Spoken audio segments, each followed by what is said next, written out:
Mr. Nutz! Only he can prevent a new and permanent ice age. To help him on his way, he's got a lot of nuts, a lot of guts, and one enormous tail.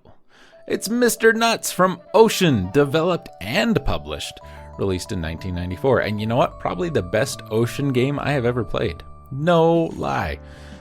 But man, that title. And we're preventing an ice age? I missed that. Oh boy. This is the console version. There's an Amiga game called Mr. Nutz Hoppin' Mad, and there's a cat that is also Mr. Nutz with an S instead of a Z. Side-scrolling 2D platformer, published by Ocean, released for the Super NES in '93. It ended up going to the Mega Drive as Ocean's first Sega game, and on the Game Boy. It was released on the Sega Channel in 1995, the Game Boy Color in '99, and remade for the Game Boy Advance in 2001. We control Mr. Nutz, an anthropomorphic squirrel wearing chucks, gloves, a vest, and a cap through 6 themed levels.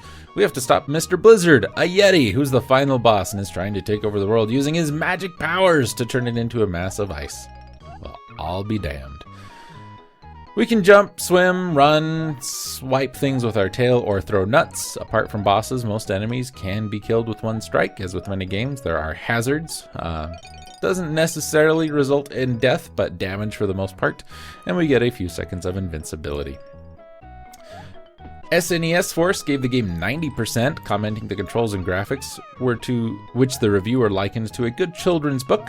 Superplay gave the SNES version an 86%, and Supersonic gave it a 93%.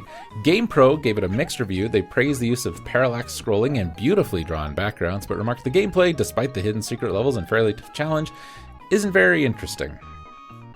SNES version won Best Platform Game in 1993 by Consoles Magazine. And you know what? It really isn't all that terrible. I mentioned that it's probably the best Ocean game I've ever played, and I think I could stick by that. It does play really well, and it looks really good. The music I didn't love, but no, it's just a good, solid platform game. Ocean should be doing stuff like this instead of terrible movie tie-ins, which we'll get to in a little while.